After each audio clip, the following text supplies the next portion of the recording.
अल्हम्दुलिल्लाहि रब्बिल आलमीन वस्सलातु वस्सलामु अला सय्यिदिल मुरसलीन अम्मा बअद फ़अऊज़ु बिल्लाहि मिनश शैतानिर रजीम बिस्मिल्लाहिर रहमानिर रहीम अस्सलातु वस्सलामु अलैका या रसूलल्लाह व अला आलिका व स्वहाबिका या हबीबल्लाह अस्सलातु वस्सलामु अलैका या नबी अल्लाह व अला आलिका व स्वहाबिका या नूर अल्लाह। প্রিয় মাদিনী চ্যানেলের দর্শকবৃন্দ, আপনারা দেখছেন অনুষ্ঠান সিদ্ধান্ত আপনার। এই অনুষ্ঠানে আমরা নিজের সিদ্ধান্তর ব্যাপারে কিছু বিষয়ে জানার আমরা চেষ্টা করে থাকি। অনেকেই অনেক বিষয়ে সিদ্ধান্ত নেয়। এখন দেখতে হবে আমি যেসব বিষয়ে চিন্তা ভাবনা করছি, ডিসিশন নিচ্ছি, এটা কি আদৌ শরীয়ত সম্মত রয়েছে কিনা, কোরআন ও হাদিস অনুযায়ী রয়েছে কিনা। যদি রয়ে থাকে তবে তো সেটা করব, আর যদি সেটা শরীয়ত সম্মত এবং কোরআন ও হাদিসের বিপক্ষে রয়েছে, কোরআন হাদিস এ বিষয়ে যেতে নিষেধ করেছে, তবে সেটাকে ইগনোর করতে হবে, সেটাকে ছেড়ে দিতে হবে। আর এ বিষয়ে জানতে হলে আমাদেরকে ইলম অর্জন করতে হবে। আজকে এই বিষয়ে আমরা জানার চেষ্টা করব, কিছু মদিনী ফুলগুলো নেওয়ার চেষ্টা করব। তার আগে আসুন আমরা দরুদ শরীফের একটি ফজিলত শ্রবণ করি। নবী করিম সাল্লাল্লাহু তাআলা আলাইহি ওয়া আলিহি ওয়াসাল্লাম ইরশাদ করেছেন, যে ব্যক্তি সকালে 3 বার আর সন্ধ্যায় 3 বার আমার প্রতি দরুদ শরীফ পাঠ করে অনেক আগ্রহ এবং ভালোবাসা সহকারে, তবে আল্লাহ তাআলা সেই ব্যক্তির সেই দিনের দিন এবং রাতের গুনাহকে ক্ষমা করে দিবে। সুবহানাল্লাহ। আসুন না আমরা নিয়ত করি, এখন থেকে আমরা আমাদের নবীর উপরে অধিক হারে দরুদ শরীফ পাঠ করব। আমরা যে নবীর কলমা পড়েছি, যে নবীর উম্মতিতে আমরা এসেছি, আল্লাহ তাআলা আমাদেরকে তার হাবিবের উম্মতিতে পাঠিয়েছে, যে নবীর আমরা শরীয়তের মধ্যে রয়েছি, দিনে আমরা রয়েছি, যে নবী আজও নিজের মাজারে পুর আনওয়ারে আমাদের জন্য কান্না করছে এবং কাল কিয়ামতের দিনেও গুনাহগার উম্মতির জন্য তিনি সুপারিশ করবেন। এমন নবী, যে নবী মায়ের চেয়েও বেশি নিজের উম্মতিকে ভালোবাসে। আসুন না আমরা বেশি বেশি দরুদ শরীফ পড়ার নিয়ত করে নিই। সাল্লু আলাল হাবিব সাল্লাল্লাহু তাআলা আলা মুহাম্মদ সাল্লাল্লাহু আলাইহি ওয়াসাল্লাম। দেখুন প্রিয় ইসলামী ভাইরা, আমরা মুসলমান, আর মুসলমানের প্রতিটি কাজ আল্লাহ এবং তার রসুল সাল্লাল্লাহু আলাইহি ওয়াসাল্লামের দেখানো পথ অনুযায়ী হওয়া উচিত। কিন্তু দুর্ভাগ্যক্রমে আজ আমরা একটু ব্যতিক্রমভাবে নিজের জীবনটাকে আমরা অতিবাহিত করছি। আমরা একটু সার্চ করি, একটু আমরা দেখি কি আমার জীবনটা এবং আমার দিন রাত বছর মাস এগুলো কি কোরআন ও হাদিস অনুযায়ী অতিবাহিত হচ্ছে, নাকি এগুলো নাফরমানির মধ্যে অতিবাহিত হচ্ছে। এগুলো আমাদেরকে একটু দেখতে হবে, সার্চ করতে হবে, একটু গবেষণা করতে হবে, নিজেকে নিয়ে চিন্তা করতে হবে। কেননা আজ যদি আমি নিজেকে নিয়ে চিন্তা না করি, সার্চ না করি, তাহলে আমার এই অপরাধগুলো, আমার গুনাহ, আমার নাফরমানি, আমার বেআমলিগুলো কাল কিয়ামতের দিনে প্রকাশ করে দেওয়া হবে। আর আল্লাহ তাআলা পুঙ্খানু বিষয়ের কিয়ামতের দিনে হিসাব নিবে। আজ আমরা কয়েকটি বিষয়ে জানার চেষ্টা করব, যেমন দোষ অন্বেষণ করা। এখন এক ব্যক্তি এক বাড়িওয়ালাকে জিজ্ঞেস করলো, কি ব্যাপার, তোমার ভাড়াটিয়া কেমন, ভালোভাবে টাকা দেয়? এখন যদি বাড়িওয়ালা এভাবে বলে, আরে বলিস না, ঠিক মতো টাকা দেয় না, আমার সাথে ছলনা করে, আমার ঘরকে একেবারে নষ্ট করে দিয়েছে। এখন যদি সে সত্যি ভাড়াটিয়া যদি এমন করে, তো এই যে বলেছে, এখন এটা অপবাদ নয়, কিন্তু এটা গীবত, এটা হয়ে যাবে।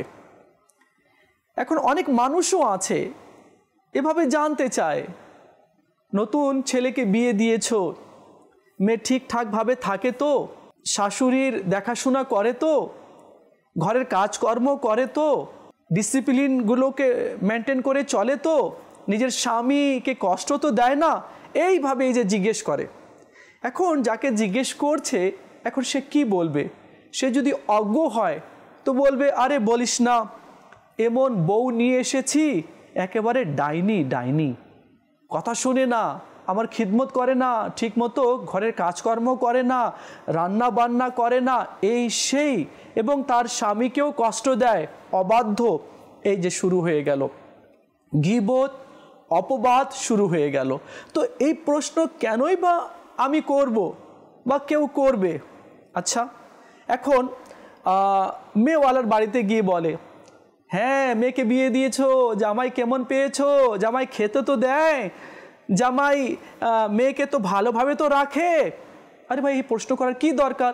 এখন উত্তরে কি বলে, আরে বলিস না, বাজে জামাই একেবারে পেয়েছি আমি, আমার মেয়েটাকে দেখতে পারে না, মেয়েটাকে কষ্ট দেয়, মেয়েটাকে ভালো খেতে দেয় না, পড়তে দেয় না, আর তার শাশুড়ি সে তো একেবারে ডাইন রয়েছে।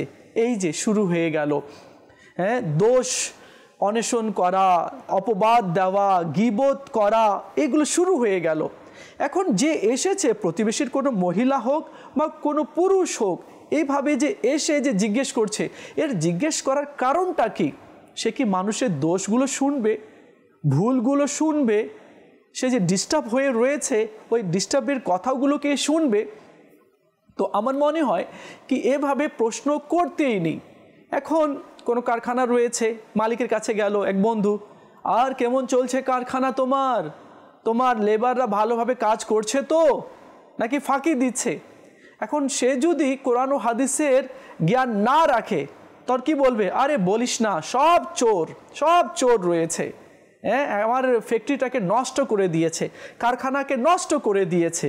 এই যে এখন চোর বলল, এতগুলো অপবাদ দিল, যদি এমনটি করেছে তাহলে তো গুনাহ করেছে, আর সে যে বলল তো গীবত করলো।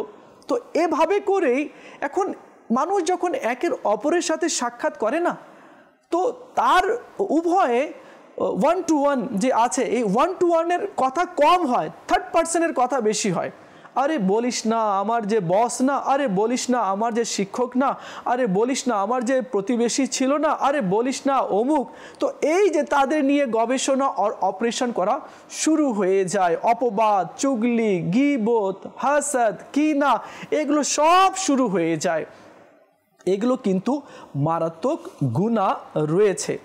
এখন এগুলো থেকে আমাদেরকে বেরিয়ে আসতে হবে, আর আমরা যাতে কারো দোষ অন্বেষণ না করি, কারো গীবত যাতে আমরা না করি। কিন্তু কি বলবো, আজ এগুলো ব্যাপকভাবে দেখা যাচ্ছে। তো আল্লাহ তাআলা আমাদের সবাইকে ইলম অর্জন করার তৌফিক দান করুক। আর অনেক বিষয়গুলো রয়েছে, এইসব বিষয়গুলো আল্লাহ আমাদেরকে জানার তৌফিক দান করুক। চলুন আমি আপনাকে নবী রহমত, শফিয়ে উম্মত, মুস্তফা জানে রহমত সাল্লাল্লাহু আলাইহি ওয়াসাল্লামের একটি হাদিসে করিমা আপনাকে শোনাচ্ছি। দোষ গোপন করার ব্যাপারে আমার নবী, রহমতওয়ালা নবী, যে নবীকে আল্লাহ তাআলা মানুষের জন্য আদর্শ করে পাঠিয়েছে, শিক্ষক করে পাঠিয়েছে, সে নবী সাল্লাল্লাহু আলাইহি ওয়াসাল্লাম নিজের উম্মতিকে কি আদেশ করছেন, কি শিক্ষা দিচ্ছেন, চলুন আমরা শুনি। নবী করিম সাল্লাল্লাহু আলাইহি ওয়াসাল্লামের 3টি বাণী আপনি শুনুন। নম্বর 1, যে ব্যক্তি তার মুসলমান ভাইয়ের দোষ গোপন করে, আল্লাহ পাক কিয়ামতের দিন তার দোষ গোপন করবেন। আর যে ব্যক্তি তার মুসলমান ভাইয়ের দোষ প্রকাশ করে, আল্লাহ পাক তার দোষ প্রকাশ করবেন, এমনকি তাকে তার ঘরে লজ্জিত করবেন। তো আমরা তো সিসি ক্যামেরার মতো থাকি না, প্রতিবেশী কী করছে, অফিসে সে কী করছে, আচ্ছা সেই আছে সে কী করছে। তো এইভাবে করে অনেক লোক রয়েছে, তারা সিসি ক্যামেরার মতো লোকের পিছনে পড়ে থাকে, আর দোষ ত্রুটি ভুলগুলো অন্বেষণ করতে শুরু করে দেয়। না ভাই, আল্লাহ আমাদেরকে এই কাজের জন্য দুনিয়াতে প্রেরণ করেনি, এই কাজের দায়িত্ব আল্লাহ আমাদেরকে দেয়নি। আল্লাহ তো মুসলমান ভাই ভাই আল্লাহ এ আদেশ করেছে, আল্লাহ এমন বন্ধনে আল্লাহ আবদ্ধ করেছে কি মুসলমান ভাই ভাই রয়েছে, একের অপরের উপকার করবে, হেল্প, সাহায্য সহযোগিতা করবে, দুঃখগুলো তারা বন্টন করে নেবে। আমাদেরকে আল্লাহ তাআলা এই জন্য দুনিয়াতে প্রেরণ করেছে। আমরা যাতে কারো দোষ ত্রুটিগুলোকে প্রকাশ না করে দিই। আজ আমি তাকে লজ্জিত করছি মিডিয়াতে, আমি তার ফটো, তার ভিডিওগুলো বা তার কথাগুলো আমি এভাবে করে ভাইরাল করছি তাকে অপমান করার জন্য, ডিগ্রেড, অপদস্থ করার জন্য। আপনি করে দিলেন, কিছুক্ষণের জন্য হয়তো আপনি মজা পেয়েছেন, টেস্ট পেয়েছেন, আর বলছেন ভালোই করেছি, এবার বুঝবে, চলো ঠিক আছে। 1 দিন, 2 দিন, 3 দিন, 4 দিন অতিবাহিত হয়ে গেল, আপনি তো শান্ত হয়ে গেলেন, আর তার যা হওয়ার তো তা হয়ে গেল, আর মানুষও ভুলে গেল, কিন্তু ফেরেশতা ভুলেনি। এগুলো সব লিখে দেওয়া হয়েছে। আর এই অপবাদ আর এই দোষগুলো যে আপনি মানুষের মাঝে প্রকাশ করলেন, এর শাস্তি আপনাকে কিয়ামতের দিনে অবশ্যই অবশ্যই ভোগ করতেই হবে। মানুষ অনেক কিছু ভুলে যায়, অনেক ভিডিও দেখে, অনেকগুলো কথা শুনে ভুলে যায়, 1 দিন, 2 দিন, 3 দিন, 4 দিন শেষ। কিন্তু তারপরে কি হবে? তারপরে এটা শাস্তি আপনার জন্য রয়ে গেল। তো আমার নবী সাল্লাল্লাহু আলাইহি ওয়াসাল্লাম বলেছেন, তোমরা মানুষের দোষ ত্রুটিগুলো গোপন করো, আল্লাহ তাআলা তোমার দোষ ত্রুটিগুলোকে কিয়ামতের দিনে গোপন করে রাখবে। নাম্বার 2, যে ব্যক্তি কোনো মুসলমানের কষ্ট দূর করে, আল্লাহ পাক কিয়ামতের দিন তার কষ্টগুলোকে দূর করে দিবে। আর যে ব্যক্তি কোনো মুসলমানের দোষ গোপন করে, তবে আল্লাহ পাক কিয়ামতের দিন তার দোষ গোপন করবেন। আর নাম্বার 3, যে ব্যক্তি তার ভাইয়ের দোষ দেখে তা গোপন করে, তবে তাকে জান্নাতে প্রবেশ করিয়ে দেওয়া হবে। সুবহানাল্লাহ, কত বড় একটি হাদিস রয়েছে। আর সামান্য একটি কাজের জন্য আল্লাহ জান্নাত রেখে দিয়েছে। আবার আমি হাদিসে পাক আপনাকে শোনাতে চাচ্ছি, যে ব্যক্তি তার ভাইয়ের দোষ দেখে তা গোপন করে, তবে তাকে জান্নাতে আল্লাহ তাআলা প্রবেশ করাবে। সুবহানাল্লাহ, সুবহানাল্লাহ। তো আসুন না প্রিয় ইসলামী ভাইরা, এই বিষয়েও আমরা সিদ্ধান্ত নিই কি আমি কি করব। সামান্য একটু খুশির জন্য আমি আজীবন জাহান্নামে আযাবে লিপ্ত থাকব, নাকি কিছুক্ষণের জন্য সবর করে তার গুনাহকে ঢেকে দিয়ে আমি আজীবনের জন্য, সব সময়ের জন্য, যেটা কখনো শেষ হবে না, জান্নাত, আমি সেখানে প্রবেশ করব। এখন সিদ্ধান্ত আপনার রয়েছে। আর যারা শিক্ষিত রয়েছে, যারা জ্ঞানী রয়েছে, তারা তো কখনোই এমনটি করবে না, তারা ক্ষমা করবে আর মানুষের দোষ ত্রুটিগুলো গোপন করার চেষ্টা করবে। এখানে নবী সাল্লাল্লাহু তাআলা আলাইহি ওয়াসাল্লাম আরও কি শিক্ষা দিয়েছেন মানুষকে, চলুন আমরা এই রিওয়ায়াতটাও শ্রবণ করি আর মুখস্থ করে রাখার চেষ্টা করি। নবী করিম রউফুর রহিম সাল্লাল্লাহু আলাইহি ওয়াসাল্লামের সাহাবী হযরতে উকবা বিন আমের রাদিয়াল্লাহু তাআলা আনহুর লিখক হযরত আবু হায়সাম রাদিয়াল্লাহু তাআলা আনহু বলেন, আমি হযরত উকবা বিন আমের রাদিয়াল্লাহু তাআলা আনহুকে আরজ করলাম, আমার প্রতিবেশী মদ পান করে আর আমি পুলিশ ডেকে তাকে গ্রেফতার ধরিয়ে দিতে চাই। তো তিনি রাদিয়াল্লাহু তাআলা আনহু উত্তরে বললেন, এরূপ করো না, তাকে উপদেশ দাও। তো সেই সাহাবী রাদিয়াল্লাহু তাআলা বললেন, আমি তো তাকে বারবার বুঝিয়েছি, কিন্তু সে ফিরে আসে না আর বুঝারও চেষ্টা করে না। তো এবার তো আমি তাকে পুলিশে ধরিয়ে দেব। এ কথা শুনে হযরত সাইয়েদনা উকবা রাদিয়াল্লাহু তাআলা আনহু বলেন कि আমি রাসূল করিম রউফুর রহিম সাল্লাল্লাহু আলাইহি ওয়াসাল্লাম থেকে একটি হাদিস শুনেছি, সেই হাদিস আমি তোমাকে শোনাতে চাই।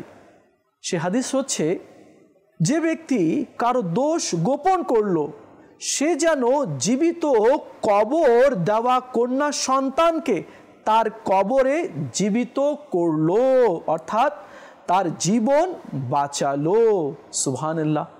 দেখুন আমার নবী সাল্লাল্লাহু আলাইহি ওয়াসাল্লাম কত বড় পুরস্কারের কথা বললেন, কত বড় সম্মানের কথা বললেন, কত বড় নেকির কথা বললেন কি কেউ যদি কারো দোষ ত্রুটি গোপন করলো, তো সে এমন করলো যেমন জীবিত কবর দেওয়া কন্যা সন্তানকে তার কবরে জীবিত করলো, অর্থাৎ তার প্রাণ বাঁচালো।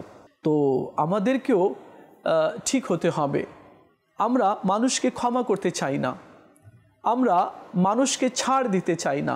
মানুষ বলে আমি তো ভাই কাউকে ছাড় দিতে রাজি নই, আমার সাথে যে যেমন করবে আমিও তার সাথে ঠিক তেমনই করব। ইটের জবাব এই যুগে পাথর দিয়ে দিতে হয়। তো না ভাই, আমার নবী সাল্লাল্লাহু আলাইহি ওয়াসাল্লামকে পাথর মারা হয়েছে। আমার নবী সাল্লাল্লাহু আলাইহি ওয়াসাল্লাম কি পাথর মেরেছে? না, কখনো নয়। এক বুজুর্গ রহমতুল্লাহি তাআলা আলাইহিকে কেউ মাথায় প্রহার করলো, রক্তাক্ত করে দিল, তিনি তার জন্য গিফট উপহার পাঠিয়ে দিলেন। তো আমার নবী সাল্লাল্লাহু আলাইহি ওয়াসাল্লামের এটা শিক্ষা নয় কি কেউ পাথর মারলো তো আমিও উত্তর দিলাম আর তাকে পাথর মারলাম, এমনটি নয়। ছাড় দিতে হবে, ক্ষমা করতে হবে। আবার বলছি, তুমি ক্ষমা করো, ক্ষমা পাবে। তো আসুন না আমরা এ বিষয়ে নিয়ত করে নিই যে আমি আল্লাহর জন্য মানুষকে ক্ষমা করে দিব, যাতে করে আমিও কিয়ামতের দিনে ক্ষমা পেয়ে যাই। আর সত্যিকারে অন্তরে তওবাও করে নিতে হবে। আর যারা সত্যিকারের অন্তরে তওবা করে নেয়, আল্লাহ তাআলা তার তওবাকেও কবুল করে নেয়। আমাদেরও অনেক ভুল হয়েছে, আমরা তো মানুষ, আমাদের দ্বারা অনেক মিস্টেক হয়ে থাকে। তো বান্দা যখন যখন তওবা করে না, আল্লাহ তখন তখন তাকে ক্ষমা করে দেয়।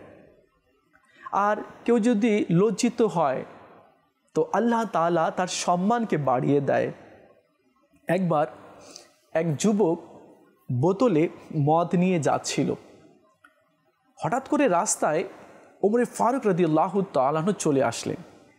এখন এই যুবক তো ঘাবড়িয়ে গেল, হায় ধরা পড়ে গেলাম, এবার তো আমি শেষ। ওমর রাদিয়াল্লাহু তাআলা আনহু চলে এসেছেন, এবার আমার রেহাই নেই। সে মদের বোতলকে ঢেকে নিল। ওমর ফারুক রাদিয়াল্লাহু তাআলা আনহু বললেন, হে যুবক, তোমার হাতে কি আর তুমি ঢেকে রেখেছো, এটা কি? তো সে যুবক বলল, মওলা তুমি আমাকে ক্ষমা করে দাও। ওমর রাদিয়াল্লাহু তাআলা আনহু আমাকে যদি ধরে তাহলে লজ্জার সীমা থাকবে না। মওলা আমি তওবা করছি, আর জীবনে কখনো মদ পান করব না। মওলা তুমি এটাকে শিরকা বানিয়ে দাও। তো ওমর ফারুক বললেন, কি হলো, কি আছে এখানে? তো সে যুবক বলল কি, হুজুর এখানে শিরকা রয়েছে। তাই নাকি, দেখাও তো। যখন কাপড় সরালো তো বাস্তবে কি সেটা শিরকা ছিল, শিরকা হয়ে গেল। তো সে ব্যক্তি দেখল, আরে শিরকা হয়ে গেল, আল্লাহ তাআলা আমার তওবাকে কবুল করে নিয়েছে। আর সে সত্যিকারে অন্তরেও মানে তওবা করে এবং তওবার উপরে সে অটল রইল। তো আল্লাহ ক্ষমা করে দেয়, কেউ যদি ক্ষমা চায় আল্লাহ তাআলা ক্ষমা করে দেয়। কিন্তু দুর্ভাগ্যক্রমে ক্ষমার দিকে শয়তান আমাদেরকে নিয়ে যায় না। আমাদের দ্বারা অহরহ আমাদের দ্বারা মিস্টেক হচ্ছে, পাপ হচ্ছে, গুনাহ হচ্ছে, নাফরমানি হচ্ছে, অহরহ হচ্ছে। কিন্তু শয়তান আমাদের মাইন্ডকে এভাবে কনভার্ট করে দিয়েছে যে তওবার দিকে নিয়েই যাচ্ছে না, আর আমাদের মনেও পড়ছে না, স্মরণেও আমাদের নেই কি আল্লাহ তো বলেছে তওবা করো আমি কবুল করব, আর আমার রহমত থেকে তোমরা নিরাশ হইও না। তো এতগুলো নাফরমানি করার পরেও আমরা তওবা করছি না। আমাদেরকে সিদ্ধান্ত নিতে হবে কি এখন আমি কি করব। এখন আমাকে করতে হবে কি, আমাকে এটাই করতে হবে কি আল্লাহ তাআলা কি ইরশাদ করেছে আমি সেই অনুযায়ী চলবো। আমার নবী সাল্লাল্লাহু আলাইহি ওয়াসাল্লাম কি বলেছেন আমি সেই অনুযায়ী চলবো। সিদ্ধান্ত তো নিতে হবে। আমরা অন্যান্য বিষয়ে অনেক সিদ্ধান্ত নিই, অনেক গবেষণা করি, তো কখনো নিজেকে নিয়েও আমরা গবেষণা করি কি আমি কোন পর্যায়ে রয়েছি, আমার আচরণ, আমার ব্যবহার, আমার দেখা, আমার বলা কেমন আছে। কখনো কখনো এ নিয়েও রিসার্চ করা উচিত। যদি বলা ভালো নেই নিজের বলা ঠিক করতে হবে, যদি দেখা ভালো নেই দেখা ঠিক করতে হবে, যদি ধরা ভালো নেই ধরা ঠিক করতে হবে, যদি চলা ঠিক নেই মানে হারামের দিকে চলে যাচ্ছে তো নিজের চলা ঠিক করতে হবে, নিজের শোনা ভালো নেই শোনা ঠিক করতে হবে, নিজের আখলাক ভালো নেই, আচরণ ভালো নেই, চরিত্র ভালো নেই, এটাকে ঠিক করতে হবে। আমরা অন্যান্য কাজে সময় দিচ্ছি কিন্তু নিজেকে শুধরানোর জন্য আমরা সময় দিচ্ছি না। প্রিয় ইসলামী ভাইয়েরা, চলুন আমরা আরও কিছু শুনি, যাতে করে অজানা বিষয়গুলো আমাদের জানা হয়ে যায়। সহিহ মুসলিম শরীফে হজরতে আবদুল্লাহ ইবনে আব্বাস রাদিয়াল্লাহু তাআলা আনহুমা থেকে বর্ণিত, নবী করিম রাউফুর রহিম সাল্লাল্লাহু আলাইহি সাল্লাম এক ব্যক্তির হাতে স্বর্ণের আংটি দেখলেন। তখন নবী করিম রাউফুর রহিম সাল্লাল্লাহু আলাইহি ওয়াসাল্লাম তার আংটিটা খুলে এভাবে ছুঁড়ে ফেললেন আর বললেন কি, কেউ কি আগুনের কয়লা নিজের হাতে রাখে?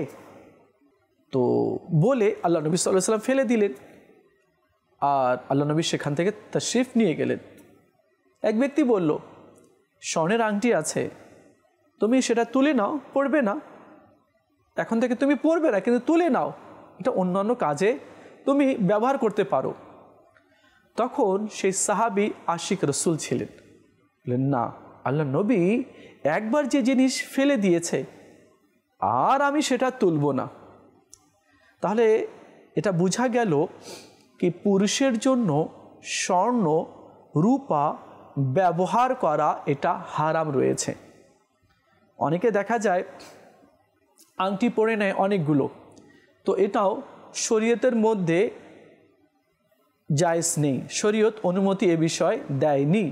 হ্যাঁ, মহিলা যারা আছে তারা রূপা স্বর্ণ এগুলোর অলংকার তারা পরতে পারবে, কিন্তু পুরুষ যে আছে সে স্বর্ণের আংটি পরতে পারবে না। তিরমিজি, আবু দাউদ এবং নাসাই শরীফে রয়েছে কি হযরতে সাইয়েদনা বুরাইদা রাদিয়াল্লাহু তাআলা আনহু একটি হাদিস কারিমা এখানে নকল করেছেন যে এক ব্যক্তি পিতলের আংটি সে পরেছিল। তো রাসূল পাক সাল্লাল্লাহু আলাইহি ওয়াসাল্লাম ইরশাদ করলেন, ব্যাপার কি, তোমার থেকে মূর্তির গন্ধ আসছে। সে ব্যক্তি সাথে সাথে আংটি ফেলে দিল, অতঃপর লোহার আংটি পরিধান করলো। নবী করিম সাল্লাল্লাহু আলাইহি ওয়াসাল্লাম ইরশাদ করলেন, কি ব্যাপার, তুমি জাহান্নামীদের অলংকার পরিধান করে রেখেছো, তাও ফেলে দিল এবং আরজ করলো, ইয়া রাসূলুল্লাহ সাল্লাল্লাহু আলাইহি ওয়াসাল্লাম, তবে আমি কি পরব? তো আল্লাহ নবী সাল্লাল্লাহু আলাইহি ওয়াসাল্লাম ইরশাদ করলেন, তুমি রূপার আংটি পরো 4.5 মাসা, আর একটি নগ হবে, একটি শুধু পাথর হবে। তো মাত্র 4.5 মাসা কেউ যদি আংটি পরতে চায়, তো রূপার 4.5 মাসার আংটি সে পরবে আর একটি নগ হবে। তাহলে আল্লাহ নবী সাল্লাল্লাহু আলাইহি ওয়াসাল্লামের হাদিস থেকে আমরা জানতে পারলাম কি লোহা, পিতল, স্বর্ণের আংটি পুরুষ পরতে পারবে না, আর আল্লাহ নবী সাল্লাল্লাহু আলাইহি ওয়াসাল্লাম বারণ করেছেন। আমাদের এখানে অনেকে দেখা যায় আংটি পরে নিল পিতলের, তামার। ভাই কেন পড়েছো? ও ওই যে আমার বাতে ব্যথা, তো হাড়ে ব্যথা, হ্যাঁ পায়ে ব্যথা, গোড়ালিতে ব্যথা, তো এই জন্য। তো ভাই এটা কোনো কথা হলো?